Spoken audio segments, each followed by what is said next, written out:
السلام عليكم، ازيكم حبايبي؟ عاملين ايه؟ يا رب تكونوا بخير دايما. سمي الله وصلوا على الرسول. اللهم صل وسلم وبارك عليك يا سيدي يا حبيبي يا شفيعي يا رسول الله. ان شاء الله نعمل مع بعض النهارده سمك المكاريل مشوي في الفرن بطريقه سهله وجميله. الخلطه بتاعتها ان شاء الله جباره. السمك المكاريل طبعا كله اوميجا 3، بدل ما نروح ندور في الصيدليات على الاوميجا 3، لا، السمك المكاريل اللي فيه اوميجا 3 وعالي جدا. وكمان سمك التونه والسردين، الثلاثه دول مليانين باوميجا 3. يلا نشوف مع بعض المكونات والمقادير بتاعه السمك بتاعنا. يلا نشوف مقادير السمك المكاريل بتاعنا ايه. معانا سمك مكاريل وغاسلينه كويس جدا ومقطعينه زي ما انتم شايفين كده من ناحيتين، ومقطعين الراس بتاعته. احنا عملنا مع بعض قبل كده سمك المكاريل سنجاري، ان شاء الله هنعمله النهارده مع بعض مشوي في الفرن. معانا بقى كيلو ونص سمك مكاريل. المكونات بتاعته عباره عن فلفل بارد وفلفل حار، كزبره وبقدونس، وعودين كرفس اللي احنا مفرزينه، كزبره ناشفه، معانا راس توم متقشره، معانا ليمون، عصير ليمون جايبينه جاهز اهوت، وهنحط فريش برضو، معانا خل، وفي بقى فلفل الوان، طماطم شرايح، بطاطس شرايح، ليمون شرايح، كمون وملح. معانا بصل مقطعينه طرنشات، معانا معلقه من الصلصه. يلا نشوف هنعمل مع بعض ايه. هنجيب الكبه بتاعتنا،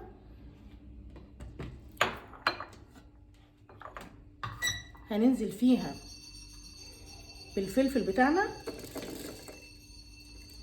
بارد وحامي، هننزل فيها بالكزبره والبقدونس، واخدين يعني الورق اللي في اخر الايه الحزمه. هننزل بالكرفس والثوم،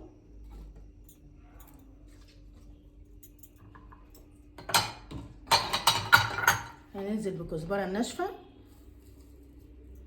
والكمون والملح.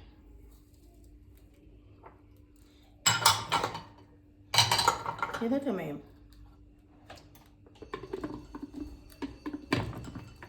يلا نضربهم بقى اهو.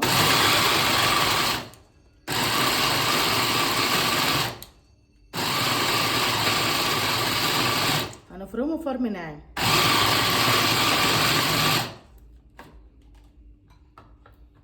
خلاص هو اتفرم معانا اهوت. ننزل عليه بقى بشويه خل، هننزل بشويه ليمون اللي هو الجاهز ده،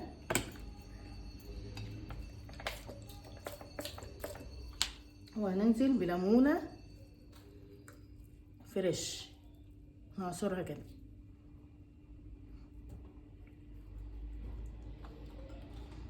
ونضربهم تاني.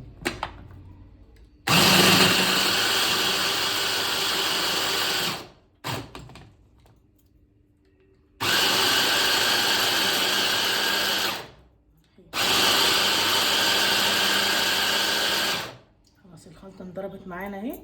ننزل بالخلطه بتاعتنا بقى كده، ما شاء الله ريحتها جباره.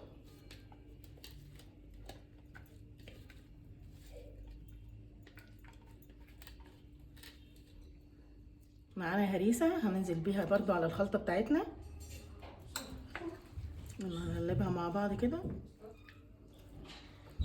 هنقلب الهريسه مع الخلطه، ويلا بينا نحشي السمك. بسم الله.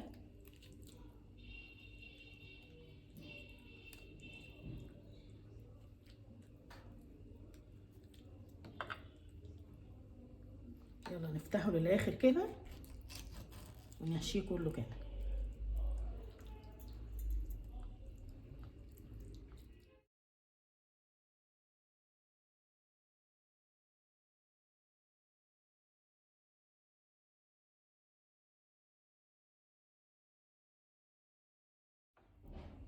ونتبل بقى من فوق كده، ندخل في الفتحات كده من التتبيله الجميله بتاعتنا دي.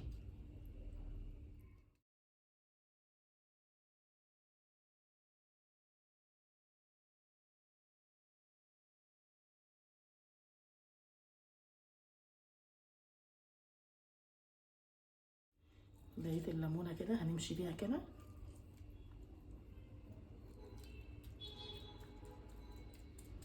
وهنسيبها بقى تتبل حوالي تلت ساعة او نص ساعة. هنسيبها في التتبيلة بتاعتها كده. هنعمل ايه بقى دلوقتي؟ هنجيب صينية بايركس وننزل فيها بالبصل، ننزل عليها بشوية ملح، منكترش الملح لان التتبيلة فيها ملح، وهنقلبها كويس. ليه بقى؟ علشان خاطر البصل ينزل ميته ويسوي معانا ايه السمك، ويبقى طعم البصل جميل جدا زي ما انتم شايفين كده. هننزل كده بالبطاطس كلها وعليها الطماطم، وهننزل بالفلفل الالوان اللي احنا مفرزينه. هننزل بقى بشويه خلطه من بتاعه السمك دي، ونقلب بقى ايه كل الحاجات الحلوه دي مع بعضها.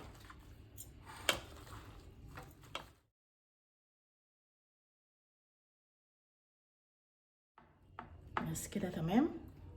ننزل بقى بشويه زيت حلوين كده، رشات زيت بسيطه كده. السمك بتاعنا كده اتبل، يلا نرصه بقى. السمك كده قعد حوالي ساعه، نص ساعه ل5 دقايق.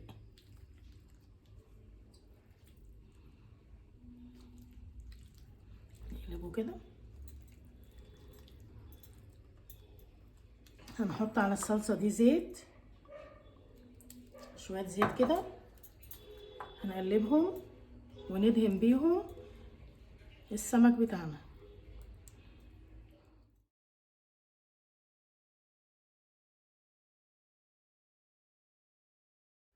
نحط بقى شرايح ليمون كده،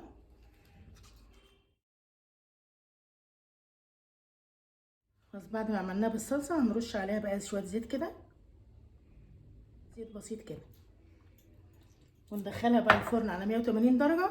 وبعد ما تطلع من الفرن اقول لكم قعدت مده قد ايه. وده السمك يا حبايبي بعد ما طلع من الفرن ما شاء الله زي ما انتم شايفين كده، جميل جدا وريحته ما شاء الله جباره، قلب عندنا البيت كله. وصحتين وعافيه على قلوبكم. يلا نشوف. ما شاء الله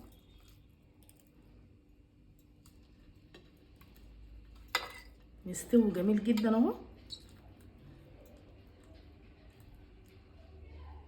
ما شاء الله الله اكبر. صحتين وعافيه على قلوبكم. مستوي جميل جدا ما شاء الله. تقدمي بقى معاه رز، وتقدمي معاه سلطه طحينه بابا غنوج اللي يعجبك. والبطاطس بتاعتنا برضو مستويه اهي، جميله ما شاء الله. وصحتين وعافيه على قلوبكم. جربوه ان شاء الله هيعجبكم. ولو عجبكم الفيديو لايك وشير واشتراك في القناه لو اول مره تشوفوها. تحياتي ليكم، دمتم في رعايه الله، والسلام عليكم ورحمه الله وبركاته.